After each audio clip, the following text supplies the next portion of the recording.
여러분 안녕하십니까? 라디오 전망대 송유라입니다. 김문수, 한동훈, 국민의힘 대통령 후보 경선 결선을 치를 최후의 2인으로 결정됐습니다. 경선 탈락한 안철수 의원은 국민의 선택을 겸허히 수용하고 다가올 미래를 준비하겠다라고 밝혔고요. 함께 고배를 마신 홍준표 후보는 내일 30년 정들었던 당을 떠나고자 한다라며 정계 은퇴를 공식화했습니다. 자, 이번 경선은 당심과 민심의 교차점에서 국민의힘이 어떤 방향으로 나아갈지를 보여줄 시험대라는 분석이 있었는데요. 보수 후보로는 한덕수 카드도 거론되고 있는 가운데 국민의힘 최종 후보는 오는 3일쯤 결정될 것으로 보입니다. 한편 더불어민주당의 이재명 후보는 윤여준 전 장관을 상임선대위원장으로 영입하면서 통합 행보를 본격화하고 있습니다. 이와 동시에 오늘 자신의 대표적인 사법 리스크인 대장동 사건 재판에 출석하며 취재진 질문에는 침묵을 유지했습니다. 정치의 계절, 각 당의 움직임이 분주합니다. 중요한 것은 정당이나 후보가 아니라 그들이 제시하는 비전과 정책이 국민, 우리 개인의 삶에 또 어떤 변화를 가져올 수 있을지입니다. 우리 모두 깨어있는 시민으로서 그들의 말과 행동을 이제부터 주의 깊게 살펴야 할 때입니다. 잠시 후 정치 한판에서 정치권 소식 자세히 들어보겠습니다. 뉴스브리핑 이슈체까지 이어집니다. 잠시 후에 뵙죠.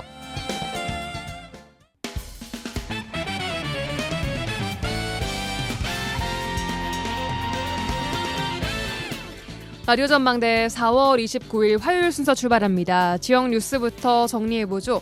여성신문의 장봉현 기자와 함께하겠습니다. 안녕하세요. 네, 안녕하세요. 장봉현입니다. 네, 첫 소식은 어제 이슈책 시간에 다뤘던 SK텔레콤 유심정보 해킹 사고 관련된 소식입니다. 자, 어제부터 유심 무료 교체를 시작을 했는데 우리 지역 상황 오늘은 좀 어땠나요?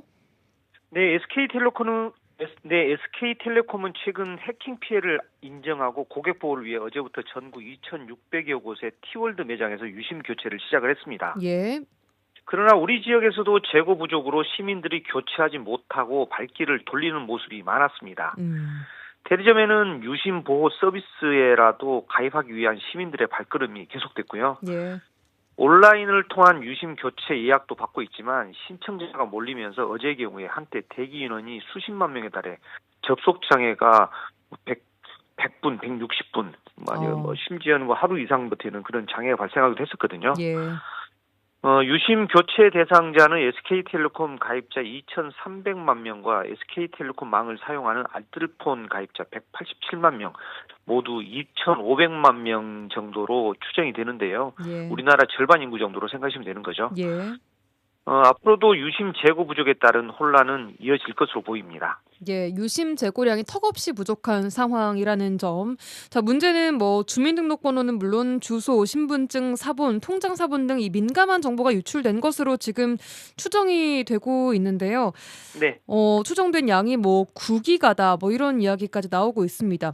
네. SK텔레콤 가입자들은 유출된 개인 정보가 유심 정보랑 결합될까 봐 더 불안해하고 있다는 거잖아요. 네, 맞습니다. 유심 정보만으로는 금융 보안 사고를 일으킬 위험은 낮지만 주민등록번호 등과 유심 정보가 결합을 하면 이용자의 개인정보가 담긴 복제폰을 만들 수 있다는 우려가 있거든요. 예.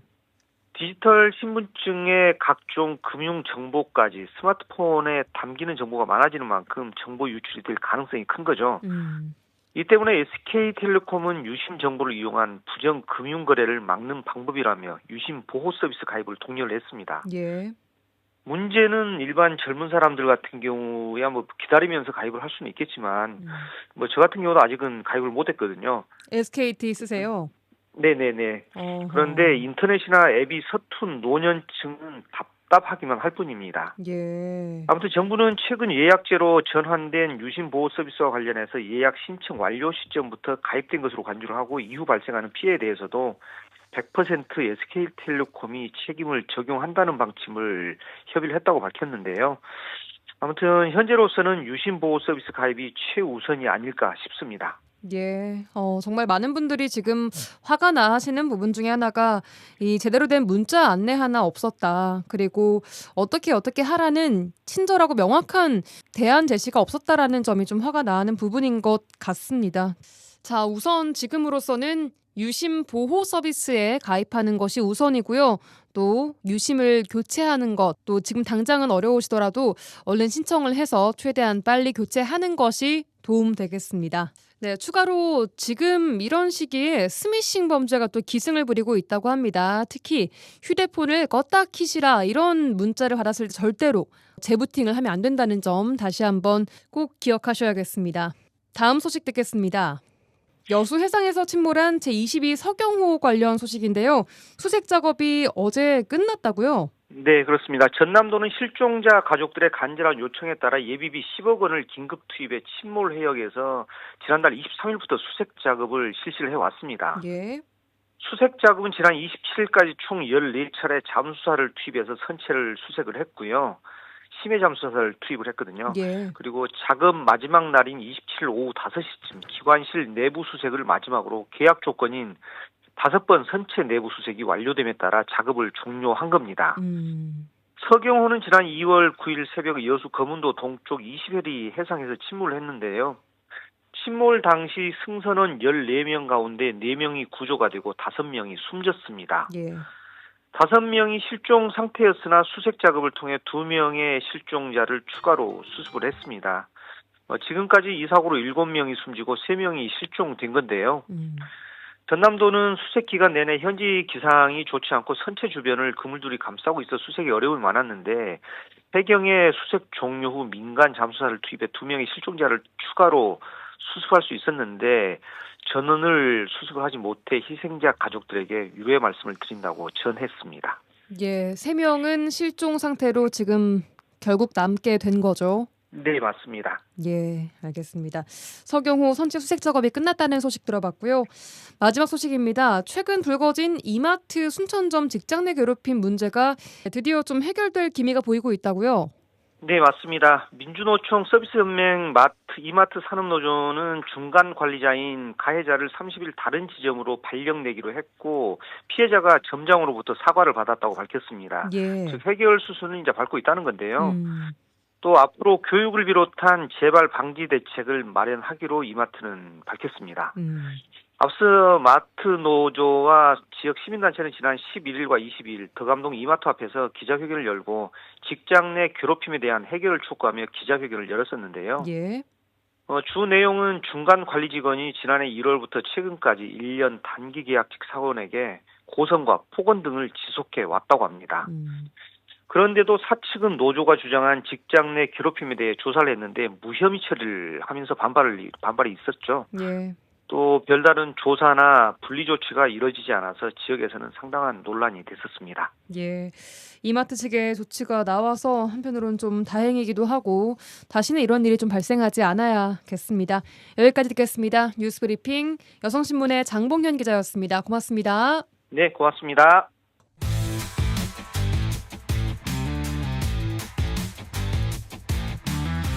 라디오 전망대 정치 한판. 정치 한판 시작합니다. 더불어민주당 서동용 전 의원, 개혁신당 천하람 당대표 대행 겸 원내대표 겸 개혁신당 상임선대위원장과 함께 이야기해보겠습니다. 두 분 안녕하십니까? 반갑습니다. 서동용입니다. 네, 타이틀이 굉장히 긴 천하람입니다. 타이틀이 점점 길어지고 계시는 천하람 당대표 대행 겸 원내대표 겸 상임선대위원장님과 함께하겠습니다. 예, 네, 감사합니다. 빨리 선거가 끝나야 좀 타이틀이 짧아지지 않을까 싶습니다. 예, 선 대표님은 오늘 거제에 다녀오셨다고요? 네, 오늘 우리 대한민국의 조선 산업이 국제적으로도 그렇고 또 트럼프 정부에서도 굉장히 많은 관심을 받고 있는데요. 오늘 이제 거제도에 삼성중공업 방문해서 요즘 조선업이 핫하긴 한데 정말 제대로 실리를 챙길 수 있는 방안은 뭔지 같이 논의를 좀 하고 있습니다. 예, 선거 캠프 상황은 좀 어떤가요, 요즘? 지금은 사실 국민의힘의 시간, 그다음에 아마 다음 주 정도는 한덕수의 시간이겠죠. 근데 이제 저희가 봤을 때는 이렇게 지금 국민의힘의 시간, 한덕수의 시간이 지나고 그 다음에는 이준석의 시간이 올 것이다. 그리고 저희가 15% 선을 넘긴다고 하면 완연한 3파전 구도로 가서 훨씬 더 많은 국민들께서 이준석 후보의 가능성과 또 개혁성에 주목해 주시지 않을까 이렇게 기대하고 있습니다. 예, 말씀하신 그 시간 타임라인을 잘 한번 지켜보도록 하겠습니다. 자, 서동용 의원님께서는 의원님 플러스 교수님이라는 또 타이틀 달고 계십니다. 한 주간 잘 보내셨습니까? 예. 지난주에는 이제 학생들 중간고사여서 수업이 없었고요. 예, 이번 주부터는 다시 수업도 재개가 되고, 예. 또 저는 그전부터 해오던 여순사건 소송 또 계속 집중하면서 예, 우리 희생자들의 아픔을 또 조금이라도 치유하는 노력 계속하고 있습니다. 예, 좋습니다.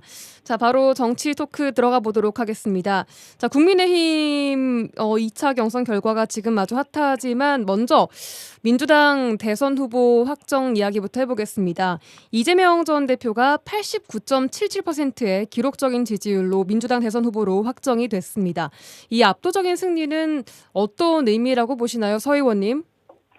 저는 세 가지 내용이 좀 포함되어 있다고 봐요. 첫째는 윤석열 내란에 분노한 시민들이 정권교체 열망을 강하게 드러난 결과였다 이렇게 생각합니다. 예. 정권교체가 꼭 필요하다고 생각하는 당원 민주당 지지 국민들이 이미 대세를 형성한 이재명 후보를 확실히 지지함으로써 정권교체의 당위성을 강조하려는 것이다 이런 취지고요. 예. 그 다음은 이제 경쟁 후보였던 김동연, 김경수 후보가 소위 착한 2등 전략을 썼거든요. 착한 2등 전략. 예. 그러다 보니까 바로 직전까지 당대표 하면서 당을 장악하고 있던 이재명 후보와 대결 구도를 만들지를 못했지요. 그리고 이제 세 번째로 민주당 자체가 이미 이재명 1급 체제가 돼 있기 때문에 국회의원 거의 전부가 이재명 지지 운동을 했어요. 그리고 또 누구든 다른 후보를 지지하면 개딸들의 파상 공격을 감수해야 했고요. 이러다 보니까 선거운동 조직이나 세력 면에서도 이재명 후보가 절대적일 수밖에 없었습니다. 예. 이러한 결과가 이제 종합적으로 해서 드러난 게 이 결과가 아닌가 싶습니다. 천 대표님은 어떻게 보셨습니까? 예, 저도 김동연, 김경수 두 분이 너무 감나무 밑에 입 벌리고 있는 정치를 했다라고 생각을 합니다. 감나무 밑에서 입 벌리고 있는 정치 어떤 의미일까요? 네, 저는 정치인으로서의 자질이나 능력이나 이런 면에서는 사실 이재명 후보보다 김경수 전 지사나 김동연 지사나 이런 분들이 더 훌륭한 면이 충분히 있다고 생각합니다. 그런데 방금 서동용 전 의원님 말씀처럼 너무 착하게 또 너무 가만히 있었습니다. 민주당 내에 이재명 후보의 1급 체제에 대한 비판이 나온 지 한참 됐습니다. 짧게는 지난 총선 이후에 비명 행사 또 친명 행제 공천을 겪으면서 너무 사당화된 거 아니냐, 1급화된 거 아니냐라는 비판들이 거세게 나왔는데 그때도 김경수, 김동연 두 분이 치열하게 맞서 싸우지 않았습니다. 그냥 어쩌면 약간 감나무 밑에 입 벌리고 이재명 후보가 사법 리스크 때문이든 아니면 사당화 논란 때문이든 실각하게 되면은 나의 시간이 오는 것 아니냐라고 하는 좀 너무 이렇게 편하게 정치하려고 했던 것, 그런 면과 이재명 대표가 어쨌든지 간에 윤석열 정부와 치열하게 맞서 싸웠던 부분들이 대비가 되면서 그래, 이재명 후보한테 문제가 있는 건 맞다. 그렇다고 해도 김동연, 김경수 두 사람은 지금껏 뭐 했냐? 라고 하는 것이 우리 호남권 포함해서 민주당 지지층에서 많이 표출되면서 이재명 후보가 이번에는 민주당 후보를 할 타이밍이다, 이렇게 많이들 보신 거 아닌가 싶습니다. 예, 말씀하신 것처럼 그동안 좀 소극적이었던 광주와 전남 민심도 이번엔 적극 지지로 나타났습니다. 자, 후보로 결정되고 본선 대비 첫 일정으로 국립서울현충원을 참배했는데 이승만 박정희 전 대통령 묘역도 참배를 했죠. 첫 행보는 어떻게 보셨습니까, 서 전 의원님? 예, 이제 이재명 후보가 과거 성남시장 시절에는요, 이승만 박정희 묘소 참배를 거부했던 적이 있습니다. 예. 굉장히 좀 강력하게 두 사람을 비판하면서 그때는 거부를 했었는데, 지난 20대 대통령 선거에서는 민주당 후보로 당선돼서 이승만 박정희 묘역 참배했거든요. 예. 이번도 이제 그와 비슷한 행보일 것으로 생각은 듭니다. 그런데 이제 이에 대해서 비판도 만만치 않습니다. 이번 예. 대선이 12.3 비상계엄에 대한 심판으로 치러지는 거 아니냐. 그런데 비상계엄 1호, 그게 여순 사건에 대한 비상계엄 아니었습니까? 이걸 내린 건 이승만이었고, 군사를 동원해서 정권을 찬탈한 최초의 사람이 그 비상계엄을 했던 사람이 박정희인데, 예. 이 두 사람에 대한 이 참배가 꼭 필요한 거였냐. 지금 이 상황에서 이런 비판들이 있는 거고요. 예. 청산되지 않은 역사를 국민통합이라는 미명하에 자행을 하며 민주주의 후퇴로 비춰줄 수 있고 국민의 공감을 얻지 못할 거다. 산토끼 잡으려다가 집토끼 놓치는 우를 범하지 마라 하는 이제 그런 비판들도 있거든요. 예, 진보 진영 내에서요. 예. 여러 SNS 공간에서도 그렇고 그동안에 적극적으로 이재명 후보를 지지했던 사람들 중에서도 그런 평가를 하는 사람들이 있어서 예. 앞으로 이제 행보를 함에 있어서 통합과 지지세를 좀 확장하기 위한 다양한 노력은 필요할 겁니다만 항상 역사적 의미, 역사적 가치에 대해서는 뚜렷한 자기 색깔들을 좀 보여가면서 이 문제를 풀어가야 그 확장성이라고 한 것도 확보할 수 있을 거다.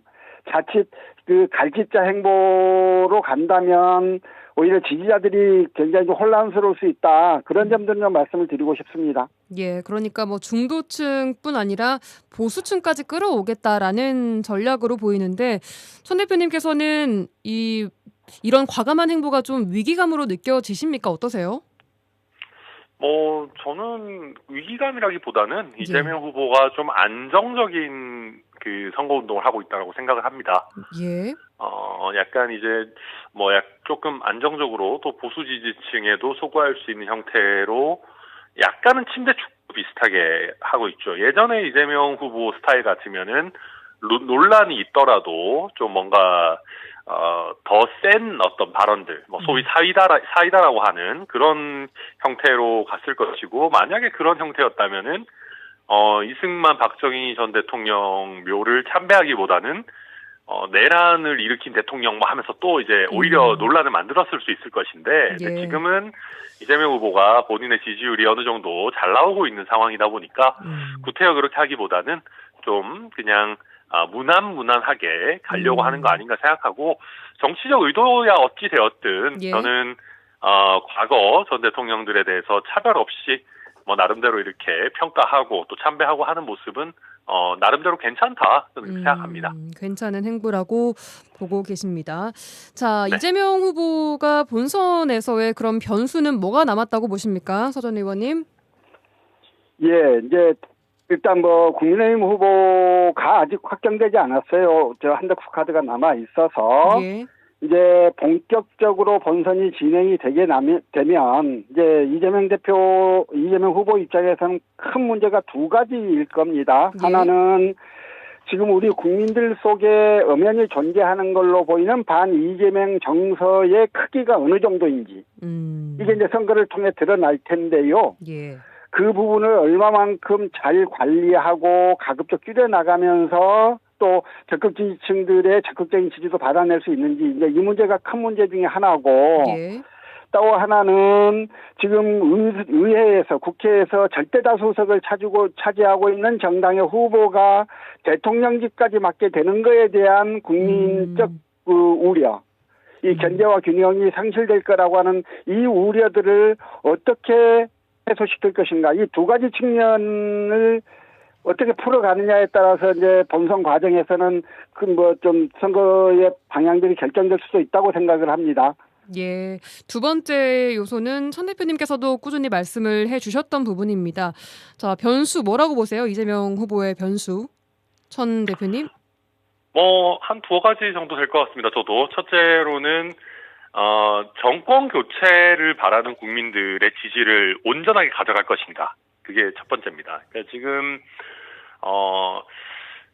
이제 많은 분들이 정권 교체라고 하면 이재명에 의한 정권 교체밖에 없는 거 아니냐 하시지만, 예. 지금 이준석과 개혁신당에 의한 정권 교체도 사실은 정권 교체 플러스 세대 교체까지 의미를 갖는, 어쩌면 더 파격적인 정권 교체 아니냐라고 하는 국민들이 얼마나 생길 것인가. 그렇게 해서 반 이재명 정서와 정권 교체 표심을 이준석 후보가 좀 같이 가져가는 형태의 시너지가 나올 수 있을 것인가가 첫 번째 관전 포인트일 것 같고요.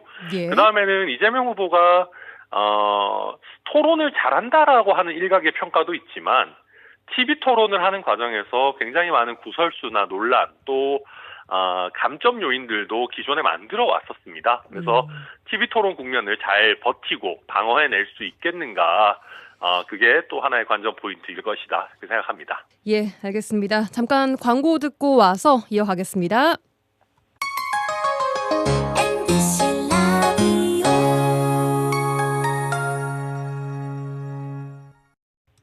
네, 화요일 코너 정치 한판 이어가겠습니다. 더불어민주당 서동용 전 의원과 개혁신당 천하람 당대표 대행 겸 원내대표와 함께하고 있습니다. 자, 이제 국민의힘 경선 결과 이야기를 좀 해봐야겠습니다. 오늘 오후에 국민의힘 대선 후보 2차 경선 결과가 발표가 됐습니다. 자, 김문수, 한동훈 후보가 최종 결선 진출자 2명으로 확정이 됐습니다. 자, 두 후보가 최종 2인이 될 것이라고 예상을 좀 하셨습니까, 천 대표님? 네, 저는 그렇게 될 거라고 예상을 했습니다. 사실 예. 네, 최근에 이제 홍준표 후보가 올라가느냐, 한동훈 후보가 올라가느냐가 관심사였다고 저는 봤는데, 예. 그 홍준표 후보 지지층이 사실 20대, 30대가 좀 많이 있는데, 이 지지층 같은 경우는 여론조사 응답률은 그렇다 치더라도 국민의힘 당원에서 젊은 세대가 많지 않습니다. 또 그 개혁신당이 창당되면서 상대적으로 좀 개혁적인 성향의 또 젊은 당원들이 개혁신당으로도 상당수 유입이 됐기 때문에 예. 홍준표 시장에게 조금 어려운 승부가 되지 않겠냐라고 예상을 했었는데 예. 예상대로 김문수 후보, 한동훈 후보가 진출을 한 걸로 그렇게 나왔습니다. 예. 이제 뭐 반탄 1명, 찬탄 1명 후보가 올라간 건데 서 의원님께서는 어떻게 보셨습니까? 예, 저도 이제 이번에 그 결정이 나지 않고 2명 최종 후보가 결정될 거다 저는 그렇게 생각을 했었는데요. 예. 그렇게 생각한 이유는 한 세 가지 정도가 돼요. 하나는 국민의힘 당원들이나 지지자들에게 여전히 내란과 탄핵은 뜨거운 감자여서 어느 한쪽으로 입장 정리들을 아직은 못하고 있는 거다. 시간이 좀 더 필요할 거다. 이런 거였고요. 두 번째, 이번에 4명 후보들이 상호간 토론을 하는 과정에서 대통령으로서 국가를 운영하겠다는 사람이 마땅히 보여줘야 할 정책 비전, 무게 이런 것들은 다 내버려 둬버렸고 마치 개그 프로에서나 있을 법한 말싸움 수준으로 진행이 되지 않았습니까? 그러다 보니까 아직은 그 당원들이나 지지자들이 이 사람들 중에 보수 정당의 정권 승계가 가능할 후보가 누군지, 그걸 확신할 만한 후보가 누군지를 결정하기에는 조금 더 시간이 필요했던 거다. 세 번째로 한덕수 대행 카드가 아직 남아 있다고 보기 때문에 예. 조금 더 시간을 두고 이 문제를 좀 봤으면 좋겠다라는 생각이, 그런 이제 생각들이 좀 적용이 돼서 이런 결과가 나왔을 거라고 생각하고요. 예. 앞으로 이제 한 2, 3일 내로 또 이제 한 명이 결정이 될 겁니다만, 이제는 본격적으로 그러니까 탄핵을 둘러싼 찬성과 반대 입장들이 이제 국민의힘 내부에서도 본격적으로 붙기 시작하는 이런 과정일 것 같습니다. 예. 자, 이제 남은 과제 두 분 말씀하신 대로 한덕수 카드가 남아 있습니다. 뭐 단일화도 지금 과제로 남아 있는데 한덕수 권한대행 출마 이야기로 이어가 볼 텐데요.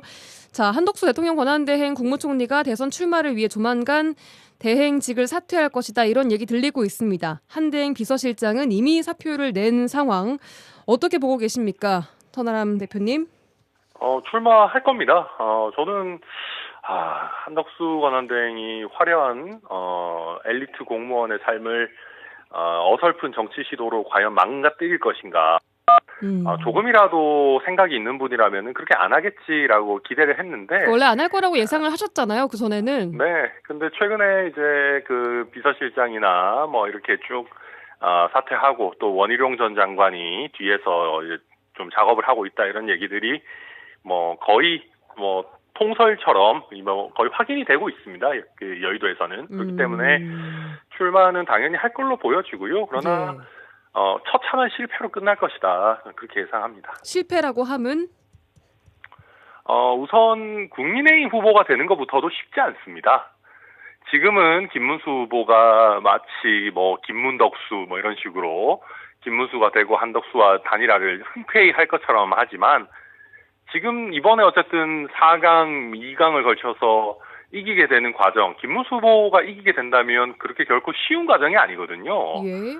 본인이 그렇게 어렵사리 후보가 됐는데 그걸 한덕수 권한대행에게 쉽사리 넘기려고 하겠습니까? 그래서 지금 한덕수 권한대행이 너무 정치를 순진하게 보고 있는 것이고요. 또 한 가지는 뭐 정말로 운이 좋아서 국민의힘 후보가 된다 한들 위헌적인 비상계엄을 일으킨 또 3년간 의료대란을 포함해서 수많은 난맥상을 일으킨 윤석열 정부의 국무총리가 어디 지금 얼굴을 들고 지금 대통령을 하겠다 그럽니까? 저는 이거는 최소한의 정치적 책임의식도 가지지 못한 정말 만용이다. 해서는 안 되는 행동이다. 그렇게 평가합니다. 예, 그래서 결국 실패로 돌아갈 것이다라고 예측을 하고 계십니다. 출마 선언은 언제쯤 할 거라고 보십니까? 뭐 지금 이제 거부권도 끝까지 뭐 해야 되는 게 있고 뭐 이런저런 업무들을 해야 될 거 있다고 해서 5월 2일 정도 이제 5월 1일에 사퇴를 하고 5월 2일 정도에 출마 선언을 하지 않겠는가. 그렇게 해서 5월 3일에 국민의힘 후보가 확정이 되면 바로 원샷 단일화 협상 같은 것들을 해나가지 않겠는가. 뭐 그렇게 많이들 예상하고 있습니다. 예, 알겠습니다. 서동영 전 의원님께서는 한덕수 대행의 이 출마 소식 어떻게 듣고 계세요? 뭐 저도 그렇고 천하람 대표도 그렇고 지난번에 이 방송에서도 대선 출마 진행하지 못할 거다 이렇게 두 분이 했었습니다. 그러셨습니다. 예. 저는 이제 한덕수 대행이 평생 관료만 한 사람으로서 자신의 결단으로 판을 만들고 판을 흔들어서 자기 입지를 개척해 나가는 그런 추진력은 없는 사람이라고 생각을 해요, 지금도. 예. 근데 이제 국민의힘 내부에서 나름 세력을 가진 사람들이 결단만 해주면 국민의힘 후보로 만들어주겠다 이렇게 권유를 하니까 마음이 움직였던 것 같은데요. 그러나 이제 한덕수 대행은 국무총리로서 윤석열을 전혀 컨트롤하지도 못했고 싸움당 역할만 자처했습니다. 그러다 보니까 기존의 그 업무 역량이 뛰어나다거나 온건하고 합리적인 성품을 가진 사람이라거나 이런 긍정적 이미지를 다 까먹어버렸고요. 또 탄핵 국면에서는 현재 재판관 임명을 거부하고 있다가 윤석열이 탄핵되자 뜬금없이 대통령 지명목 재판관을 지명하지 않았습니까? 그러다가 현재로부터 제동이 걸리기도 했기 때문에 헌법과 법률을 위반한 대통령 권한대행이라는 이미지를 오히려 얻고 말았거든요. 예. 그래서 저는 뭐 후보가 될지 여부를 떠나서 한덕수는 대선 승리 카드로서 뭐 승리하기는 어렵다. 그런 생각들이 좀 분명히 있습니다. 예, 알겠습니다. 자, 두 분 다 승리는 좀 어렵다라고 지금 보고 계시는 상황. 한덕수 대행의 출마가 이번 선거 구도 특히 뭐 국민의힘 구도를 어떻게 좀 바꿀 거라고 보십니까, 전 대표님? 큰 틀에서는 아무것도 바꾸지 못할 것이라고 생각합니다. 아무것도 바꾸지 못할 것이다. 네, 오히려 국민의힘 경선 더 나아가서는 대선을 국민의힘 책임론을 더 강화시키게 될 겁니다. 제가 아까도 말씀드렸지만 만약에 김문수 후보가 최종 후보가 돼서 한덕수 권한대행과 단일화를 한다 그러면 윤석열 정부의 국무총리와 고용노동부 장관이 합쳐져서 다시 한번 대통령을 해먹겠다고 나오는 그런 행태 아니겠습니까? 이것은 비상계엄이 잘못됐다라고 느끼는 국민들이 가지는 정권 교체론을 더 불을 붙일 뿐입니다. 그래서 국민의힘 경선 내지는 그 대통령 선거 준비 상황을 더 악화시킬 것이라고 보고요. 예. 그게 아니라 지금 국민의 약 35%에서 40% 정도 되는 정권 재창출론을 이제 강하게 주장하시는 분들 사이에서는 김문수가 낫냐, 뭐 한덕수가 낫냐 해서 나름대로 재미있는 어떤 추가 경선이 펼쳐질지는 모르겠지만 60%의 국민들이 봤을 때는 약간 염치도 없는 자기들끼리의 내부 잔치 이 정도로 보실 거다 그렇게 생각합니다. 자, 천 대행님께서 줄곧 이준석 후보는 끝까지 독자 완주하겠다라고 하셨는데 또 어디 보도를 보니까 빅텐트가 현실화될 경우에는 참여하겠다라는 시나리오도 좀 들려오고 있습니다. 어떤 게 맞습니까, 천 대표님? 네, 저희는 빅텐트 참여하지 않고요. 이준석 후보 측이라고 하는 저도 누군지 모르겠는 뭐 이렇게 익명 보도 같은 것들이 나오고 있는데 전혀 사실이 아니고 후보 아닙니까? 본인도 예. SNS를 통해서 어떤 익명 보도를 통한 빅텐트 논의 이런 거는 전혀 의미가 없다라고 밝혔습니다. 그러니까 이게 그런 겁니다. 이게 지금 여의도 문법입니다. 또 굉장히 구태스러운 문법이죠. 지금 국민의힘에게 필요한 거는 텐트 치는 게 아니고요. 과거의 본인들의 잘못을 진솔하게 반성하는 겁니다. 본인들 잘못을 진솔하게 반성하고 왜 비상개혁과 탄핵에 이르렀는지에 대한 성찰 없이 그냥 이준석 후보를 모셔온다고 해서 중도층이 따라오고 정치가 그렇게 쉬운 거였으면 그거 누가 못하겠습니까? 그래서 굉장히 지금 너무 1차원적으로 또 여의도 문법적으로 접근하고 있기 때문에 그런 터무니없는 말도 안 되는 계획에 저희가 같이 할 생각은 전혀 없다 이렇게 말씀드립니다. 끝까지 완주하겠다.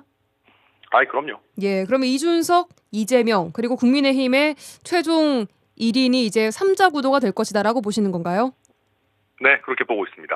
예, 그 나머지 한 명은 누가 될 거라고 예상하세요, 전 대표님? 저는 김문수 후보가 될 가능성이 현재로서는 제일 높지 않나 싶고요. 김문수 후보와 한덕수 권한대행의 단일화가 만약에 이루어진다면 한덕수 권한대행이 될 가능성도 있다. 그렇게 전망합니다. 알겠습니다. 자, 이제 전남 국립의대 이야기 짧게 좀 해보겠습니다. 이재명 후보가 국립의대 신설 의지를 강하게 드러냈습니다. 문제는 전남도 순천대, 목포대 양측은 지금 현재 두 캠퍼스 체제를 구상 중인데 정치권의 요구랑은 좀 맞지 않다 이런 지적이 나오고 있는 상황이고요. 대선 이후에 전남 국립의대 신설이 되기 위해서 지금 이렇게 의정 갈등이 완전 해소되지 않은 상황 속에서 어떤 움직임이 좀 필요하다고 보십니까? 서동영 전 의원님. 순천대 목포대 통합은 의대 유치를 위한 방안 중에 하나로 제시됐던 거 아니겠습니까? 예. 그래서 이 문제는 의대 유치와 속도를 맞춰가면서 가야 되는 거고요. 예. 지금 그 문제만 따로 가서는 안 되는 문제다 이런 생각입니다. 지금 이재명 후보가 이제 전북의 공공의대 전남의 국립의대 신설하겠다라고 하는 걸 그 공약으로 이제 이야기했고 예. 또 이준석 후보는 공공의대에 대해서 부정적 입장을 좀 밝히기도 했습니다. 예. 우선 뭐 공공의대에 대해서 여러 가지 이야기가 있을 수 있겠습니다만 전남 국립의대 문제도 이게 의대 정원 증원을 전제로 하는 이야기여서 정권 초기부터 이 문제가 다시 의정 갈등으로 본격화 될 수밖에 없는 문제일 거거든요. 예. 지금 이제 우리 의료계가 갖고 있는 문제는 첫째 의사 정원을 더 증원하는 문제. 그다음에 필수 의료주를 중심으로 해서 수가 체계를 개선하는 문제. 예. 그리고 저임금 장시간 노동에 시달리고 있는 전공의들의 처우를 개선하는 문제. 이 세 가지 문제가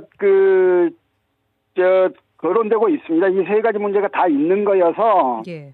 이 모든 문제들을 다 테이블에 얹어놓고 같이 좀 치밀한 토론과 논쟁들을 해나가면서 이걸 풀어나가야 하고요. 예. 어느 한 가지만 이렇게 끌고 나가려고 보면 또 실패할 가능성이 있다. 그래서 저는 이제 이번에 새 정부가 들어서면 누가 됐건 반드시 의대 병원 증원은 풀어내야 할 문제인데 그 문제에만 집중하지 말고 그 나머지 세 가지 문제를 같이 논의를 해서 의사들의 좀 합리적인 토론들을 끌어내는 노력을 같이 해야 한다. 이런 말씀을 좀 드리고 싶습니다. 예, 알겠습니다. 자, 서동영 전 의원님 말씀하신 대로 이준석 후보는 공공의대 신설을 정면 비판을 했습니다. 공공의대에 반대한다는 것 결국 전남 국립의대 신설 또한 경계한다는 것 아니겠습니까? 어떻게 봐야 합니까, 전 대표님? 아니, 그렇지는 않습니다. 저희는 공공의대라고 하는 형태에 대해서 찬성하지 않는 것이고요. 예. 방금 말씀하신 서동영 의원님 말씀을 이어서 제대로 된 의료계와의 협상이라든지 또 논의를 거쳐가지고 그냥 일반적인 의대 신설 형태로 가야 된다라고 봅니다. 왜냐하면 지금 우리 순천과 특히 동부권에서 바라는 것이 수준 높은 의료 서비스를 지역에서 받고자 하는 것이지 공공의대를 만들자라고 하는 것과는 저는 거리가 있다라고 생각합니다. 예. 그래서 또 특히 또 공공의대를 만든다고 하면 그 지역에서 해야 되는 어떤 공공성의 영역, 또 의무 복무의 기간, 그리고 그 의료의 수준 이런 부분들이 약간 의사라고 하는 그 자격증을 여러 계층으로 나누는 여러 부작용이 생길 수 있습니다. 그래서 이런 부분들은 좀 굉장히 신중하게 접근해야 되고 우리 지역민들의 니즈와 잘 맞게 추진해 나가야 된다 생각합니다. 공공의대와 관련해서는 조금 한 가지 말씀을 좀 보탤 필요가 있을 것 같아서요. 예. 지금 공공의대를 이제 이재명 후보는 전북에 설립하겠다고 하고 이준석 대표는 반대한다 이렇게 이야기를 했단 말입니다. 예. 근데 이제 우리가 먼저 해야 되는 건 공공의대가 뭐냐, 뭘 하려는 거냐 공공의대를 통해서 이 문제에 대한 개념 정의부터 해야 된다고 생각을 해요. 예. 일반적으로 공공의대는 공공의료 분야에 특화된 의료 인력을 양성하는 의대다 이렇게 이야기를 하면서 도로부의 일정 기간 공공보건의료기관에 의무적으로 근무하게 하고 그러면서 의료 취약지역이나 감염병 대응에 나서는 인력을 양성하겠다 이런 이야기를 하는 건데요. 예. 지난 문재인 정부 때 공공의대 이야기가 나왔을 때는 이런 설명을 정부에서 하기도 했었습니다. 공공의대는 임상의사를 배출하려고 하는 게 아니라 예. 의과학 분야 연구에 집중하는 의사를 배출할 거다. 이런 이야기도 했었거든요. 예. 그렇다면 이 이야기하고는 또 의료 취약지역에 의무적으로 근무하는 의사 문제하고는 또 다른 문제입니다.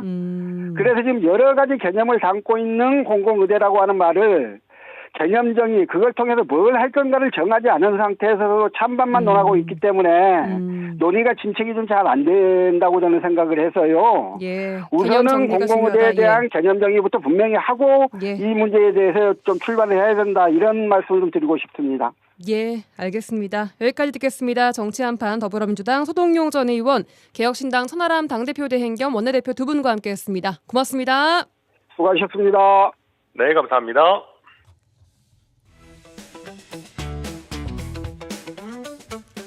지역의 이슈를 직접 체크해드립니다. 이슈 체크. 이슈 체커 김지연 리포터와 함께하겠습니다. 안녕하세요. 안녕하세요. 네, 오늘은 어떤 이슈 체크해볼까요? 네, 오늘의 이슈 체크. 고교생 흉기 난동 사건, 학교는 안전한가입니다. 네, 어제 사건 얘기하시는 것 같습니다. 네. 안전해야 할 학교에서 일어나는 이런 끔찍한 사건들은 정말이지 있어서는 안 될 일들입니다. 그렇죠.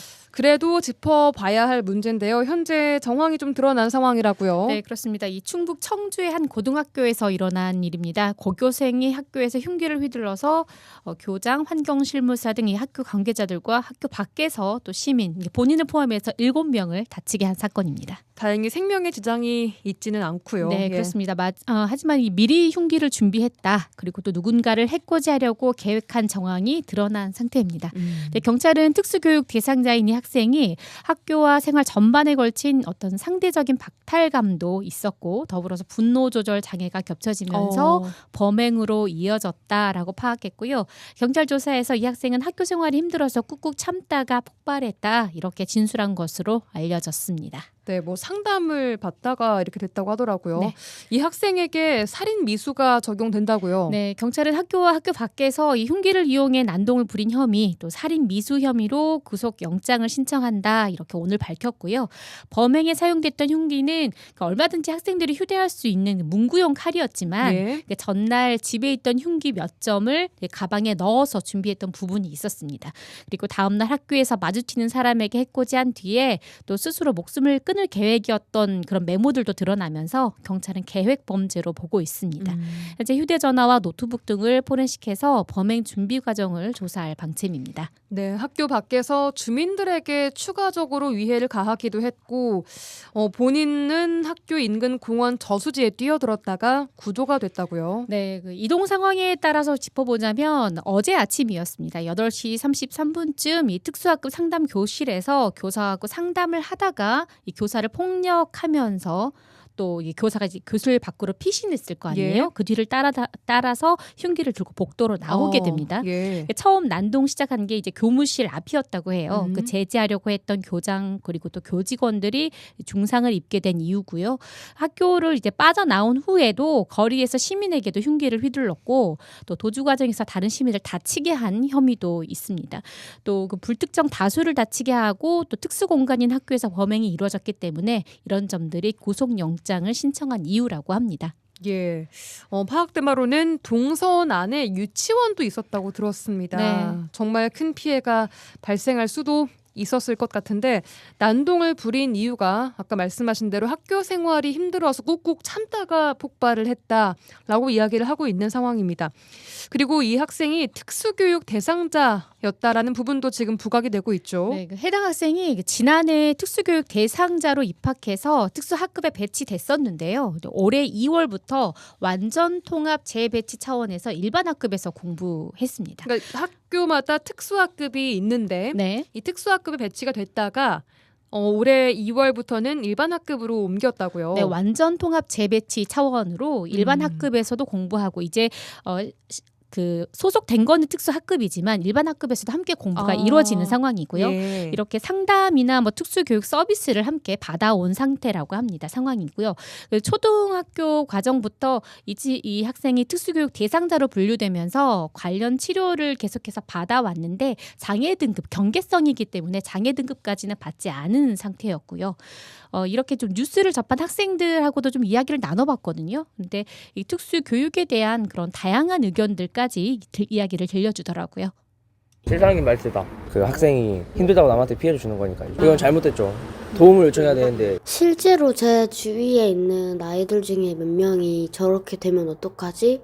하고 좀 불안한 마음이 있었어요. 저 일이 일어난 학교도 이런 일이 있었을 거라고 학생들도 상상을 못했을 거니까. 특수학급 친구는 이제 같이 좀 생활하기 좀 힘든 것 같아요. 중학교 때도 이제 반에 그런 친구가 있으면 친구들이랑 많이 싸우고 맞고 그랬던 것 같아요. 같이 이제 학급에서 수업을 듣는다는 게 딱히 의미가 없는 것 같아요. 수업을 잘 참여하지도 않고 그런 친구들이 그렇다고 다른 친구들이랑 대화를 하거나 이런 것도 아니라서 그런 특수학급에서만 수업을 듣는 게 맞다고 개인적으로 생각합니다. 저희 반에도 특수학급 친구가 있거든요. 같이 뭉쳐서 밥도 먹고 하는 거 보니까 같이 있어야 되는 것 같아요. 그러니까 저희랑 틀린 건 아닌데 다른 건 맞으니까 남들한테 호전적이거나 그렇다면 저는 괜찮다고 생각합니다. 지금도 친하게 지내고 있고 일반 학생들도 다 다른 자기만의 생각이 있듯이 특수학급 학생들도 다 다르거든요. 그래서 사건을 묶어서 다른 애들도 다 그렇다라고 생각하지 않았으면 좋겠고 저는 잘 모르겠어요. 일반 학생들도 중국 그 사건처럼 될 수도 있다고 저는 생각을 해서 그러니까 누구나 조심을 해야 된다고 생각합니다.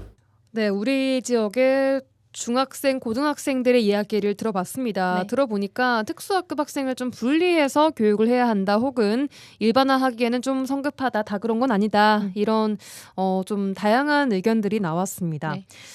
청주 해당 학교에는 학교로 달려온 학부모님들도 계셨고 학교에서는 수업은 그 이후에 뭐 진행이 된 상황이었나요? 네, 그 수업이 정상적으로 진행됐던 부분에 대해서 좀 학부모님들께서도 좀 반대 그리고 또 찬성 이야기들이 나오고 있는데 예. 일단 상황상으로는 교직원들은 다쳤어요. 하지만 학생들은 다치진 않았다고 합니다. 그 자리에 이제 윤건영 충북 교육감이 현장에 들렀는데 그 오전 수업 중에 사건이 벌어졌기 때문에 학생들이 현장을 목격하지는 않았고 그러니까 이게 수업 중이었다는 그렇죠. 거죠. 그리고 이제 또 부모님들께서 걱정을 하셨기 때문에 그런 또 안내 문자를 보내서 문제가 없다는 사실도 알렸다. 이렇게 언론 질의에서 답변하기도 했습니다. 네, 그렇다고 해도 학생들이 상당히 좀 충격을 받았을 것 같아요. 그러니까 아무래도 학교 입장에서는 학사 일정 때문엔 어쩔 수 없었다라고는 하더라도 학부모님들이나 뭐 또 학생들의 의견 수렴도 좀 필요하지 않았을까 싶고요.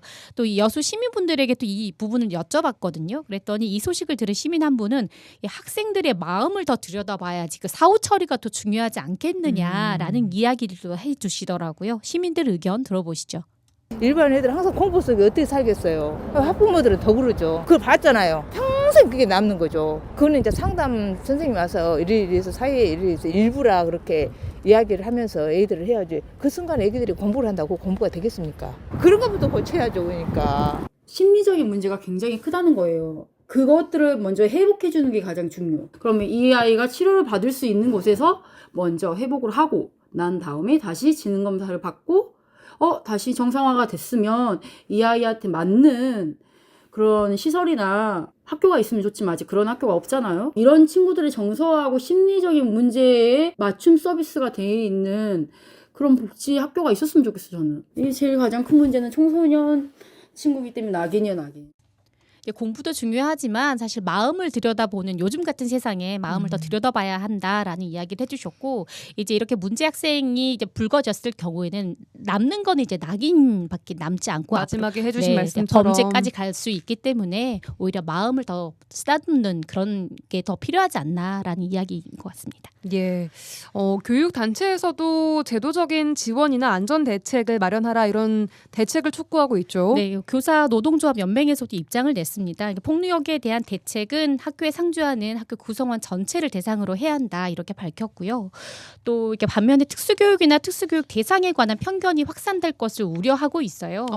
특수교육 대상자라는 자체가 부각되는 것보다 학교 내에서 난동이나 폭력 행위들이 있을 때 그럼 어떻게 적절하게 대처할 것인가, 어떻게 더 큰 피해가 발생하지 않도록 방법을 만들어야 하는가에 이런 것을 더 점검해야 한다는 거죠. 특히 정서적인 어려움을 겪고 있는 학생 시기에 동등한 지원이나 필요성이 더 커지고 있는 부분인데요. 전남교사노동조합 김준 정책국장의 이야기입니다.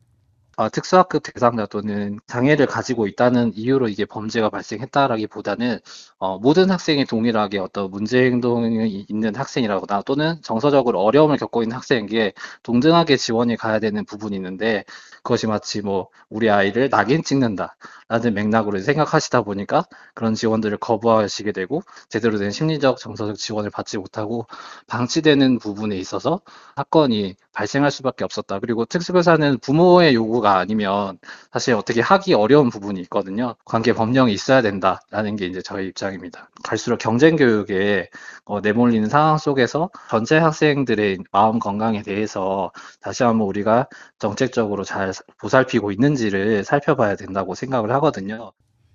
네, 교사 측 입장 듣고 왔습니다. 그러니까 일반 학생이나 특수학생이나 좀 동등하게 지원을 해서 특수학생이라는 낙인이 찍히지 않도록 좀 제도적 보완이 필요하다 이런 이야기를 하신 것 같아요. 네, 현장에서는 교원이 한정되어 있다 보니까 적절한 지도들이 좀 어렵고 또 모든 학생들이 부모가 동의하지 않으면 어떤 지원도 하기 어려운 부분이기 때문에 이런 사회적인 인식 개선이 필요하다고 말합니다.